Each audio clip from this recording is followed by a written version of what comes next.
क्या मुमरा वालों के लिए ये कोई सरकारी घर योजना लाभ आने वाला है? ये सवाल मुमरा का पूरी तरह मैंग्रोव काटकर क्या इस बार बरसात में मुमरा डुबाने की कोशिश की जा रही है? क्या ये अवैध बांध काम का काम किया जा रहा है?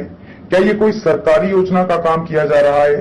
क्या मैंग्रोव को काटकर यहाँ सरकारी काम की भरनी का काम किया जा रहा है? खाड़ी में खुलेआम रेती भी चोरी करने का दिन दहाड़े काम कर रहे हैं। क्या चूहा पुल सावेगांव के रास्ते पर सरकारी योजना का काम हो रहा है या इस जगह को कब्जा किया जा रहा है? गरीब खेती करने वालों से जमीन कब्जा करने वाले आखिर कौन? जी हाँ, ये सारे सवाल महाराष्ट्र से स्थानीय नेता और सरकारी विभाग से कर रहा है कि इस जगह की भरनी और मैंग्रोव काटकर कौन सी योजना इस परिसर इस जगह पर लाई जा रही है, जिसका ना ही कोई बोर्ड है, ना ही किसी प्रकार का कोई सरकारी महकमा यहाँ नजर आ रहा है। क्या सरकारी योजना के नाम पर लोगों के साथ ठगी या फिर यूं कहें कि लोगों को गुमराह करके जमीन हड़पने का काम किया जा रहा है? ये जनता का सवाल है जो भरनी कर रहा है उनसे। हम शासन प्रशासन से निवेदन करते हैं इस जमीन पर हो रही मैंग्रोव की कटाई और भरनी पर ध्यान दें और अगर कायदे से यहाँ सरकारी काम नहीं हो रहा है तो इस पर तत्काल रोक लगाएं और कायदे से कार्रवाई की जाए। आपको बताते चलें कि इस चूहा पुल सावेगांव रास्ते परिसर में जहां ये काम हो रहा है वो जगह फॉरेस्ट और महसूल विभाग की जमीन है। अगर सरकारी काम किया जा रहा है तो लोगों की जानकारी के लिए बोर्ड लगाएं जिससे कि कॉन्ट्रैक्टर और कंपनी और किस प्रकार की योजना है उसकी घोषणा आम की जाए। आप लोगों को बताते चलें कि इसी संदर्भ में क्या कुछ कहा एक जमीन मालिक ने और एक वेटलैंड कमेटी के सदस्य जो खुद आकर सर्वे कर पत्रकारों को इसकी जानकारी दे रहे हैं। क्या कुछ कहना है दोनों का, आप खुद देखें इस रिपोर्ट में।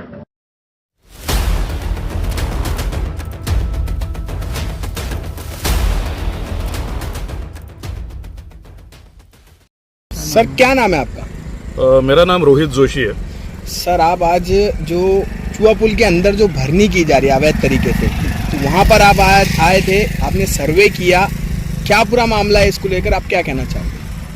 चूहा पुल से लेके सावेगांव तक ये जो हम लोग जो रास्ते पे खड़े हैं वो रास्ते का निर्माण 3-4 साल पहले चालू हुआ था और मुझे अभी यहाँ पे मैं 3 साल के बाद आया हूँ। 3 साल पहले जब ये भरनी चालू हुआ था, ये भरनी माफिया तभी कोविड के टाइम पे बहुत ज़्यादा तरह से यहाँ पे भरनी हुआ था और तभी मेरा जो कंप्लेंट था जो वेटलैंड कमेटी है उसका मैं सदस्य हूँ।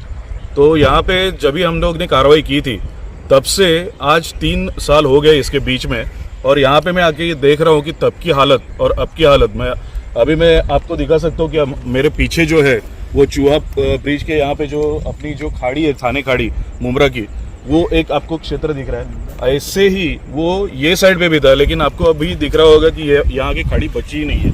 अभी आप देखोगे तो यहाँ पे कुछ तो कंस्ट्रक्शन एक्टिविटी चालू है और ये कंस्ट्रक्शन एक्टिविटी अभी हाल फिलहाल में ही चालू हुई है। आपको अगर मालूम रहेगा तो जैसे कोविड के टाइम पे यंत्रणाएं कोविड को हटाने में लगी हुई थी और उसका गैरफायदा उठा के ये भरनी माफिया एकदम से एक्टिव हो गया। अभी क्या है, अभी इलेक्शन से तो इलेक्शन के टाइम पे भी जो यंत्रणा है उसके ऊपर इलेक्शन का काम, इलेक्शन का ड्यूटी, वो सब तो ये तो काम उनके जो रहते हैं उसकी वजह से ये भरनी माफिया वापस एक्टिव हुआ दिखता है हमें अभी जो दिख रहा है ये सब जो सर्वे नंबर्स है, अभी एग्जैक्टली मैंने सब सर्वे नंबर्स मैंने टैली नहीं किया है लेकिन जब तक मेरी जानकारी है यहाँ पे जो फॉरेस्ट विभाग वन विभाग जो है उनका जो मैंग्रोव सेल है उसको महसूल विभाग से ये पूरी की पूरी जमीन सेक्शन 4 और सेक्शन 20 के अंदर हैंडओवर हो चुकी है और उसका नोटिफिकेशन भी निकाला था। उसमें से कई सारी जमीन 300-350 एकड़ जमीन ये वन विभाग की जमीन छोड़ के प्राइवेट जमीन है, लेकिन ये पूरी की पूरी जमीन जो है ये किसको हैंडओवर हुई थी? हैंडओवर किसको हुई थी? ये फॉरेस्ट को हैंडओवर हुई थी। तो सेक्शन जो भारतीय वन अधिनियम जो कानून है उसके तहत सेक्शन 4 और सेक्शन 20 के अंदर ये जमीन महसूल विभाग से फॉरेस्ट को हैंडओवर हुई थी। मैं खुद वो कार्रवाई के लिए यहाँ पे उपस्थित था वो टाइम पे 2020 की बात है। तभी यहाँ पे पूरा का पूरा जितने भी इलीगल कंस्ट्रक्शंस थे वो तोड़ दिए गए थे। यहाँ पे एक मैरिज हॉल था वो भी तोड़ दिया गया था।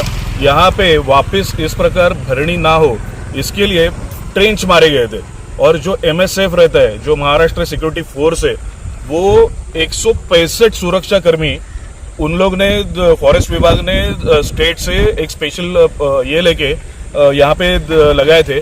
अभी मैं आ रहा हूँ तो मुझे बहुत शॉकिंग लग रहा है ये सब कि उनका यहाँ पे इधर भी ये MS जो महाराष्ट्र सिक्योरिटी फोर्स है उनका यहाँ पे चौकी था, वो चौकी ही गायब है आज। और यहाँ पे मैं देख रहा हूँ अंदर जहाँ पे ये काम चालू है वहाँ पे पुलिस का एक वैगन खड़ा है और पुलिस के आंखों के सामने ये सब भरणी माफिया यहाँ पे कार्यरत है। तो ये बहुत शॉकिंग चीज है। आप पीछे भी दिखाओगे, मैं पत्रकार बंधुओं को थोड़ा ये करूंगा कि वहां पे अभी भी दिख रहा है कि रेती का धंधा तो चालू ही है। मतलब जहाँ पे रेती निकालने के लिए ये बार्ज रोज के रोज धड़ल्ले से कितना सारा अपना खाड़ी के अंदर से सब वो निकाल रहे हैं और उसके लिए भी महसूल विभाग का यहाँ पे कोई भी नियंत्रण नहीं दिख रहा है। और ये हमेशा ये बहाना बनाया जाता है कि ये इलेक्शन ड्यूटी है, इसके लिए हम लोग यहाँ पे कार्यवाही नहीं कर रहे हैं। यहाँ पे काफी सारे भूमिपुत्र है, काफी सारे दीवा गांव से या मुमरा से काफी सारे एक्टिविस्ट है। इन्होंने बार बार कम से कम पिछले 2 महीने में इन्होंने इतनी सारी कंप्लेंट की है, लेकिन एक की भी ऊपर कोई भी सुनवाई नहीं हुई है। कोई भी अभी तक प्रशासन के यहाँ से, पुलिस प्रशासन रहेगा, महसूल रहेगा या फॉरेस्ट, तो हर एक की जवाबदारी है इसमें। ऐसा नहीं है कि एक ही डिपार्टमेंट बोलेगा ये उसकी जवाबदेही है या उसकी जवाबदेही है। इसमें सबसे पहला तो इम्पोर्टेंट ये चीज़ है कि ये जो रास्ता जहाँ पे हम लोग खड़े वही इलीगल है। तो बाकी का तो बात छोड़ दो, जिसकी किसकी ज़मीन रहेगी, फॉरेस्ट की भी रहेगी, महसूल की भी रहेगी या प्राइवेट भी रहेगी, यहाँ पे कौन से भी तरीके से ये काम नहीं किया जा सकता। आज आप दिखाओ दर्शकों को, मुमरा वासियों को दिखाओ, साबे गांव वासियों को, दीवा वासियों को दिखाओ कि इसकी वजह से ये आने वाली बारिश में उनके घर पानी के नीचे जाने से कोई नहीं रोक। तो कहीं ना कहीं ऐसा प्रतीत होता है कि जो महसूल डिपार्टमेंट है या फॉरेस्ट डिपार्टमेंट है या जो यहाँ का जो है दीवा प्रभाग समिति थाने महानगर पालिका है, तो इन लोगों के नॉलेज में ये सब काम हो रहा है, जानकारी में हो रहा है। मुझे ऐसा लगता है कि कोई भी यंत्रणा, हर एक का विजिलेंस डिपार्टमेंट रहता है, तो उनको नहीं मालूम है, ऐसा हो ही नहीं सकता। जैसे आपको सबको मालूम है यहाँ का एक पत्थर भी हिलेगा तो इधर के पुलिस स्टेशन को भी मालूम पड़ता है, महसूल विभाग को भी मालूम पड़ता है और थाने मन का भी मालूम पड़ता है। तो मुझे ये ऐसा बोलना नहीं है, ये मेरा आरोप है कि उनके संगन मत से ही ये सब कार्रवाई चल रही है। और बारिश के टाइम पर सर अभी अनकरीब है मानसून, और बारिश अगर आ गई, खुदा ना खास्ता पानी का ज्यादा भराव हो गया तो दीवा का क्या होगा और मुमरा का क्या होगा। कि जैसे 2005 में बाढ़ आई थी, लाशें जो है वो पेड़ पर लटकी दिखाई दी थी, सैकड़ों लोग मर गए थे, तो कैसी दशा होगी। जिस तरीके से भरनी की जा रही है, मैंग्रोव खत्म किया जा रहा है, तालाब को पाटा जा रहा है, झाड़ काटे जा रहे हैं, खुलेआम एकदम से अंधेर नगरी चौपट राज चल रहा है, तो इसका जिम्मेदार कौन है? इसका जिम्मेदार हर एक व्यक्ति है जिसके पास ये जवाबदारी है कि इसको रोके। जो कानून के तहत जो भी उसके ऊपर आपको कार्यवाही करनी चाहिए, वो जो नहीं कर रहा है वो हर एक आदमी इसके लिए जवाबदार है।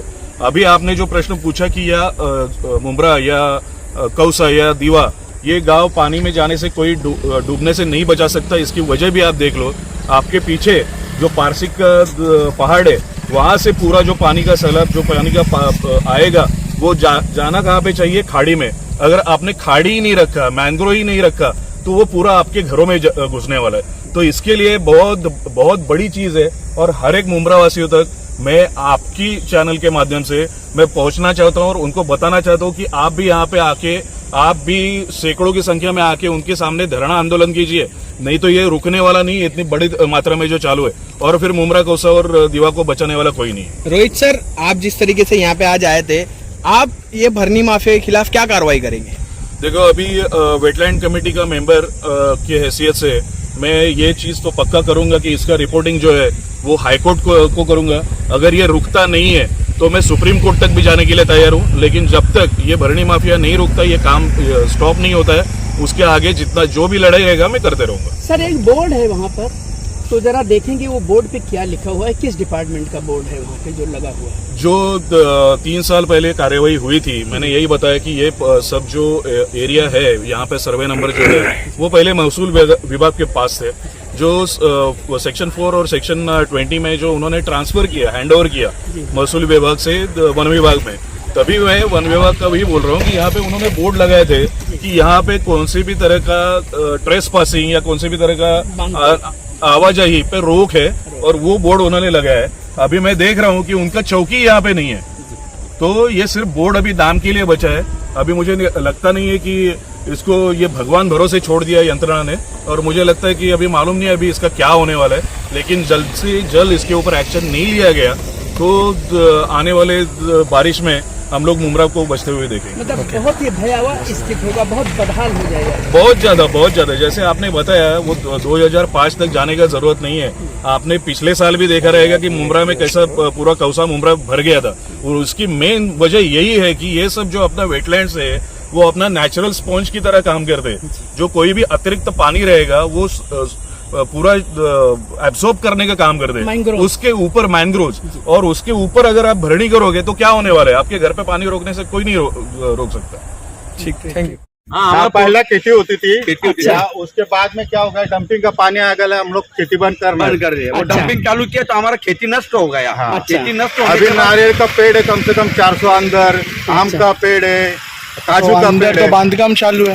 हाँ, वो तो जबरदस्ती है। जबरदस्ती, तो आप लोग एक्शन क्यों नहीं लेते फिर? आपकी खुद की जमीन है। अंदर कौन बांध काम कर रहा है? वही कोई नहीं बता रहा है। अंदर एक गवर्नमेंट मिनट का में। है। अच्छा। कोई बोलता पंतप्रधान योजना है, कोई बोलता माड़ा है। अच्छा। हमारा शासन को हमारा विरोध नहीं है, गवर्नमेंट स्कीम को हमारा विरोध नहीं है। हमारा विरोध, हमारा बोलने का मतलब हम खेती वाले कम से कम हमसे बात करे, क्या है बाबा, सलाह मशवरा करे। आपका खेती है पूर्वज से, हमारा 3 पीढ़ी यहाँ से काम किए है, हमारा पर्दा के का जगह है, और अभी हमारा खेती नहीं होता। मेरा उधर मैं बकरी लाया है, भैंस लाया है। इसके बदले आपको कोई जगह उन लोग ने देने की बात कहे थे? कुछ भी नहीं, बात ही नहीं कर रहे। सीधा बोलता हम केस ठोकेंगे तुम्हारे ऊपर। वो ऐसा बोल रहे हैं जो हम काम में इसलिए ये किया, ऑब्जेक्शन लिया।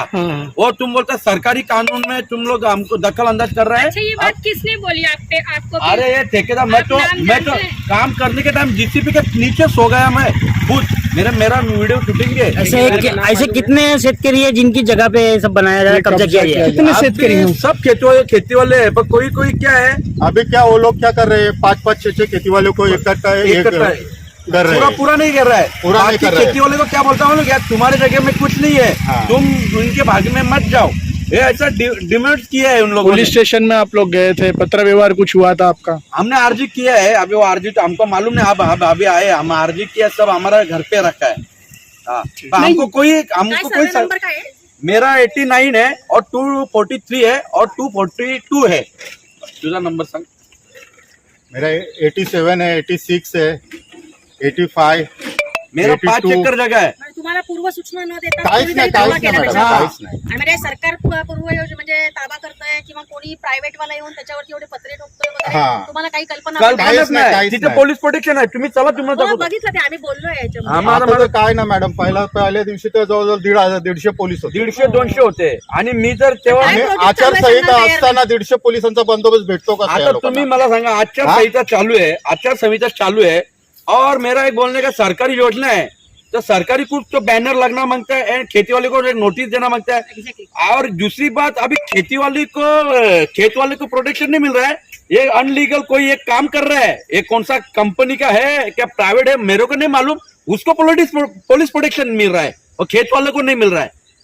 ये कौन सा इंसाफ है? ये कहाँ का इंसाफ है? कहा जा रहा है आजकल का ये? और मैंग्रोव सब ये बुझा रहे ये हैं. देखो हमारे झाड़ में मैंग्रोव है सब, ये देखो हाँ, ये सब मैंग्रोव के ऊपर ही हो रहा है। ये मैंग्रोव भी नहीं होते थे क्योंकि उधर आगे देखो, चलो आप डंपिंग है, उसकी वजह से हम लोग खेती लगाना बंद किया 2014-2015 से 15 से हमारा खेती बंद कर दिया। अभी मेरा 5 एकड़ जगह है, अभी ये लोग पूरा ये किया है, और हमारा वो कॉन्ट्रैक्टर कौन है? वो नाम ही नहीं बता रहा है। वो बोलते ऊपर का है, ऊपर का है। आप अधिकारी है। कोर्ट में गए क्योंकि आपके नाम 7/12 है, आप जो है शेतकरी हैं, आपकी खेती है, तो आपने कोर्ट का सहारा क्यों नहीं लिया? क्या है सर, मालूम है क्या, 2014 तक हम लोग खेती कर रहे थे, उसके बाद में डंपिंग का पानी आने चालू हो गया, हम लोग खेती छोड़ दिया। उसके बाद में हमारा कुल था वो, उसने कोर्ट में ये करके दावा करके उड़ा दिया। हाँ, उड़ा दिया। अभी बोलते खेती नहीं करता है। अभी मेरे को बताओ, डंपिंग का गंदा पानी आ रहा है तो खेती कैसा होएगा? अभी मैं तो दिमाग अभी लगा, खेती नहीं कर रहा, इतना बड़ा पेड़ है वो नहीं दिख रहा अभी उनको। आप आगे चलो, ये लोग अभी इधर से बंद किया ना, तो आपको हमारा खेती दिखाता था। मैं बकरी लाया, मेरे इधर बकरी लाया, मुर्गी लाया इस जगह में, क्योंकि अपना आना जाना तो चालू रहेगा। खेती तो नहीं हो रहा है। मेरा बकरी को भी मारा, कम से कम मेरा 15 बकरी मारा एक साल में। किसने मारा? वो कोई मालूम ही नहीं। मैं पुलिस कंप्लेंट करने को गया ना, तो पुलिस बोलता है हमको क्या मालूम है, तू सीसी कैमरा लगा बोलता है। ये पुलिस का ऐसा जवाब रहता है। कौन सी पुलिस का? ये दीवा चौकी में दीवा जाके हाँ। किसने बोला था? अभी कोई अधिकारी था, अभी उतना कुछ मालूम नहीं। ठीक। हमारे चैनल को सब्सक्राइब करें, बेल आइकन जरूर प्रेस करें, हमारी न्यू वीडियो सबसे पहले देखें।